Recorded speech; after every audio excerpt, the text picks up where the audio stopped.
诸位在说什么？看起来灵气十分充裕，缥缈功呢？上面写……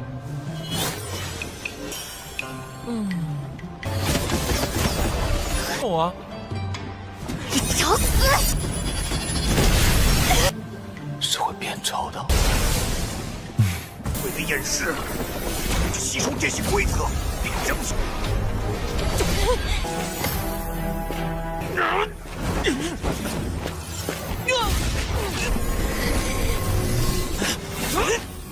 不好，不少人都突破，好香啊！还有不少贵族或神秘财产。太舒服了。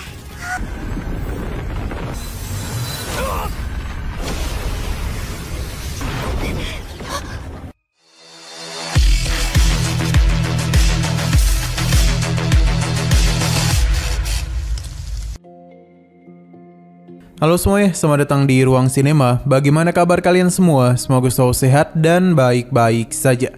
Sesuai jadwal, jadi pada hari ini kita akan kembali melanjutkan series Donghua Martial Master episode terbaru. Yang mana ini adalah episode yang ke-581. Bagi yang mau bergabung dengan series ini, kita sudah sediakan playlistnya. Jadi kalian bisa dengan mudah mencari di mana episode awal dari series ini. Sebelum kita mulai episode terbarunya, kita akan melihat dulu apa saja yang telah terjadi pada episode sebelumnya, tepatnya pada episode 580. Sebelumnya, Qingchen telah berhasil mengalahkan sosok monster darah yang berusaha untuk menyerangnya, sedangkan orang-orang lainnya berusaha untuk mencoba menghentikan. Tapi tetap susah karena kekuatan mereka yang tertahan dihukum aturan. Sedangkan Qingchen sendiri masihlah terus berusaha untuk memahami hukum aturan, supaya dia itu bisa berjalan dengan mudah melewati tekanan ini. Bahkan di sini Qingchen berhasil membuat semua pihak terkejut karena dia itu telah berhasil mencapai puncak tangga menuju pohon aturan. Sedangkan gadis dari istana Piao Miao mencoba untuk tidak mau kalah, tapi tetap saja Qingchen jauh lebih unggul dibandingkan siapapun. Bahkan kini dirinya telah mencapai pohon aturan. Pada puncaknya, Qingchen pun berhasil memetik salah satu buah di sana, yang membuat semua orang pun meminta kepada Qingchen untuk menyerahkan hal itu kepada mereka. Bahkan para tetua berjanji akan memberikan pelindungan dan juga apapun yang Qingchen hendaki. Sekarang kita akan melanjutkan episode terbarunya. Di sini para tetua berusaha untuk meminta Qingchen agar memberikan buah aturan kepada mereka. Tapi Qingchen justru malah langsung saja menyerap buah aturan tersebut. Seketika saja Qingchen dapat merasakan dengan jelas betapa kuatnya aturan yang dia terima. Fragmen yang sebelumnya ia bentuk juga mulai memadat, yang menciptakan sebuah ledakan besar. Ini semua dapat dirasakan oleh orang-orang di sana. Qingchen tidak menduga dengan hanya satu buah aturan saja telah membuatnya memadatkan satu fragmen aturan. Jadi ia berencana untuk memakan 10 buah aturan lagi untuk bisa meningkatkan ranah martial emperornya. Qingchen pun kembali mengambil salah satu buah yang membuat para tetua menjadi begitu kesal. Pasalnya, Qingchen telah begitu berani memakan buah aturan tepat di hadapan mereka. Ini layaknya sebuah penghinaan bagi mereka yang memiliki ranah di atas Qingchen, tapi malah diperlakukan seperti itu. Mereka terus meminta Qingchen untuk berhenti, tapi Qingchen tidaklah terlalu memikirkan hal tersebut. Bahkan ia secara sengaja membuang salah satu buah aturan, yang mengakibatkan para tetua pun menjadi semakin kesal kepadanya. Tetua ini bahkan mencoba melakukan penyerangan kepada Qingchen, tapi semua itu ditanggapi dengan santai olehnya. Pasalnya serangan itu tidaklah mampu mendekati Qingchen karena tekanan yang begitu kuat. Qingchen pun kembali memakan buah aturan.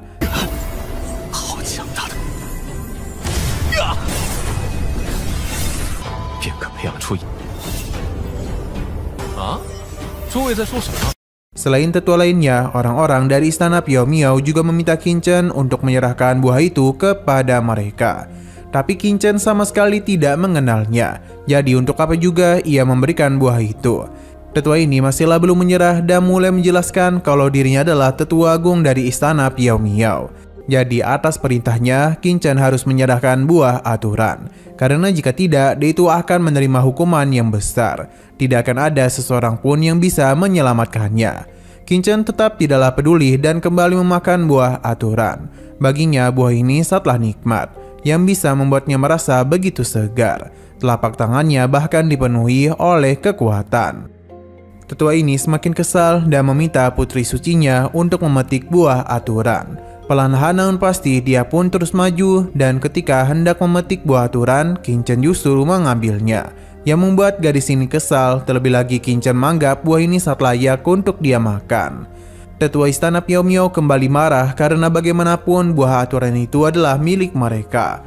Tapi Qin Chen bingung karena tidak ada nama istana Piao Miao di sini. Lantas bagaimana cara mereka mengklaim kalau buah ini adalah milik mereka? Qin Chen bahkan masih sempat-sempatnya mengejek gadis ini.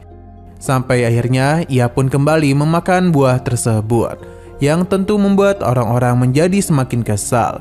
Qin Chen tidak berhenti sampai di sini saja, karena dia langsung memetik buah-buah aturan lainnya. Tapi alih-alih menyerapnya, Qin Chen justru mulai membuang buah-buah tersebut yang mengakibatkan ini menghilang begitu saja. Semua itu Qin Chen lakukan demi membuktikan kalau tidak ada nama istana Piao Miao pada buah aturan.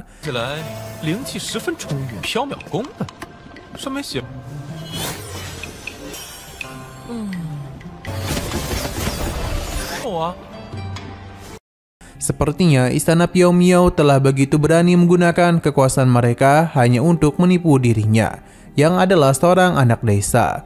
Ini sudah sangat keterlaluan. Ejekan Qin Chen membuat tetua ini kesal dan langsung saja melakukan penyerangan kepadanya. Tapi lagi dan lagi serangannya itu tidaklah sampai ke arah Qin Chen, dan justru malah membuatnya kelelahan. Para tetua yang melihat hal itu tidak menduga kalau Qin Chen saatlah berani mempermainkan istana Piao Miao. Bahkan gadis cantik ini sampai tidak tahan dengan sikapnya. Qin Chen sekali lagi tidak mempedulikannya, karena yang lebih penting adalah memanen buah aturan. Sampai pada akhirnya serangan langsung saja diarahkan gadis ini kepada Qin Chen. Namun semua itu sia-sia saja karena aturan di tempat itu telah menahan serangannya.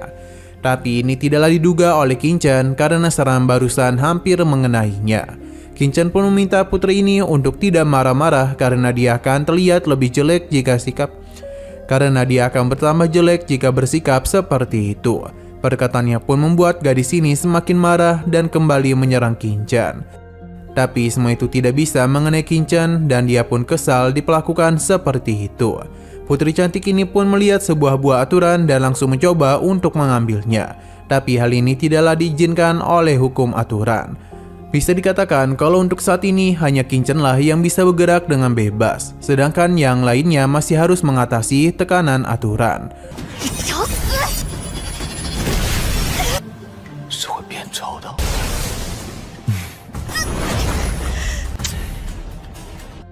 Mereka sadar betul jika terus seperti ini, maka buah aturan akan habis di tangan Qin Chen.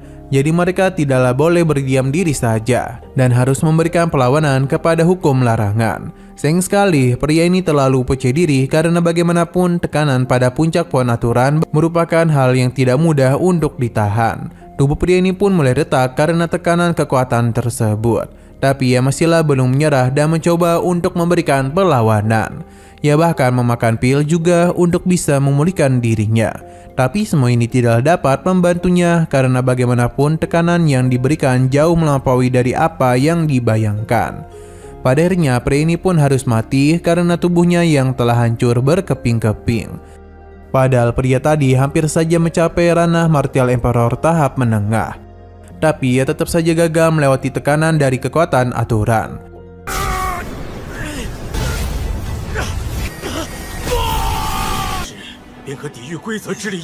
Masih di tempat yang sama, dan kini Qin Chen kembali memanen buah aturan. Para tetua sadar betul kalau mereka harus masuk secara paksa, karena jika tidak, semua buah ini akan menjadi milik Qin Chen. Melihat tindakan tetua ini membuat semua orang terkejut, pasalnya dia bisa saja mati jika masuk secara paksa ke dalam tempat itu. Namun Jian Shan sama sekali tidak peduli, pasalnya mereka baru saja melihat ada yang mati. Namun karena buah aturan yang sangat menggoda, jadi para tetua memilih untuk mencoba saja. Dan sama sekali tidaklah takut dengan kematian yang bisa terjadi. Jian Shan sadar betul kalau dirinya harus mengorbankan diri agar dapat memahami hukum aturan. Dengan begitu jugalah hukum aturan dan dirinya dapat menyatu dengan sempurna. Hal yang sama juga dipikirkan oleh tetua istana Piao Miao. Dia pun mulai mengeluarkan sesuatu, yakni dengan harta miliknya ia yakin dapat membantunya menahan hukum aturan. Tidak mau kalah, para tetua lainnya juga mengeluarkan harta mereka untuk dapat membantu mereka dalam memahami hukum aturan. Qin Chen sendiri hanya fokus farming saja. Para tetua yang tidak memiliki harta berharga pun hanya dapat membentuk sebuah pelindung supaya dapat mendekati pohon aturan. Bagi Qin Chen, semua usaha yang mereka lakukan itu hanyalah sia-sia saja. Benar saja, beberapa orang langsung meninggoy karena tekanan kuat tidaklah mampu ditahan oleh mereka. Bahkan dalam waktu yang singkat terdapat begitu banyak korban yang meninggoy.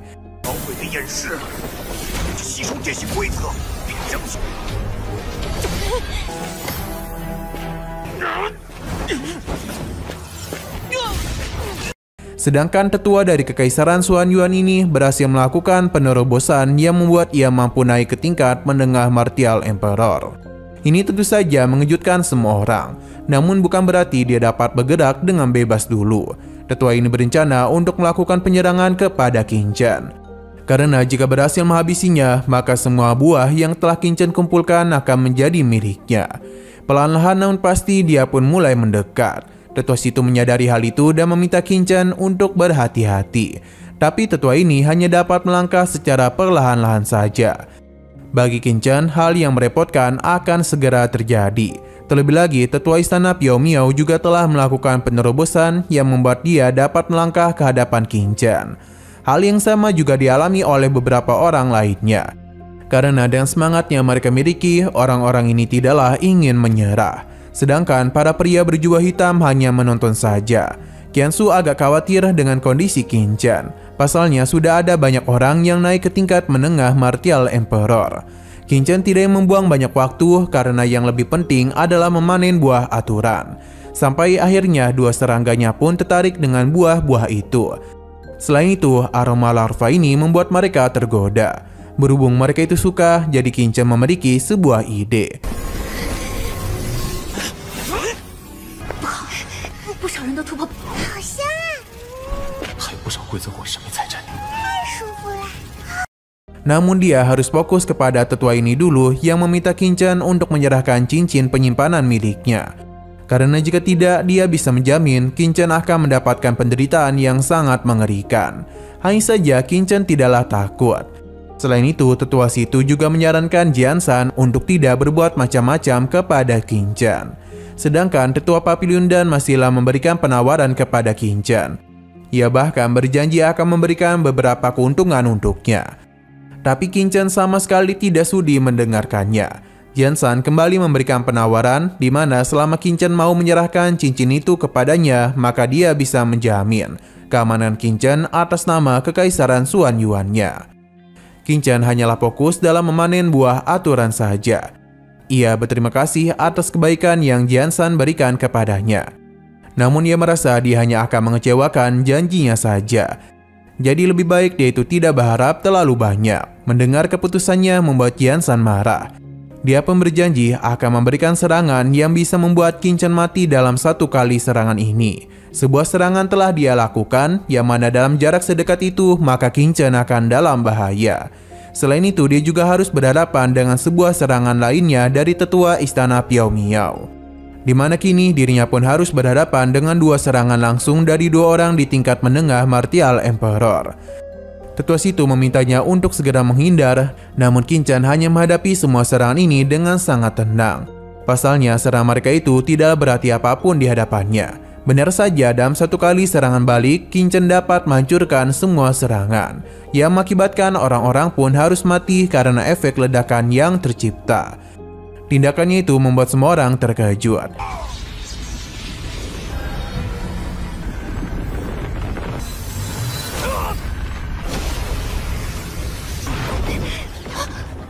Selain itu, pertarungan juga langsung terjadi di antara Qin Chen dan Jian Shan. Dalam pertarungan ini terlihat dengan begitu jelas kalau Qin Chen saatlah mendominasi jalannya pertarungan. Ia mampu menekan balik Jian Shan, seorang tetua agung dari Kekaisaran Xuan Yuan. Bentrok kekuatan yang terjadi membuat semua orang terkejut, pasalnya Qin Chen mampu mengimbangi orang kuat seperti Jian Shan. Nah, sayang sekali lagi seru-serunya, episodenya pun harus bersambung dulu. Namun sebelum kita akhiri, seperti biasa kita akan melihat preview bagian selanjutnya. Akibat pertarungan barusan sepertinya telah menyebabkan gangguan pada hukum aturan di tempat itu. Selain itu, Qingchen segera meminta tetua situ untuk memberikan buah aturan kepada rekan-rekannya. Karena bagaimanapun kekacauan besar akan terjadi. Benar saja, Qingchen langsung menjadi sasaran dari semua orang karena bagaimanapun dialah yang memiliki banyak buah aturan dalam cincin penyimpanannya. Namun berhadapan dengan Qingchen tidaklah semudah yang mereka kira. Pasalnya kekuatannya itu sudah bertambah. Bahkan gadis cantik ini harus menerima luka dalam akibat serangan Qingchen.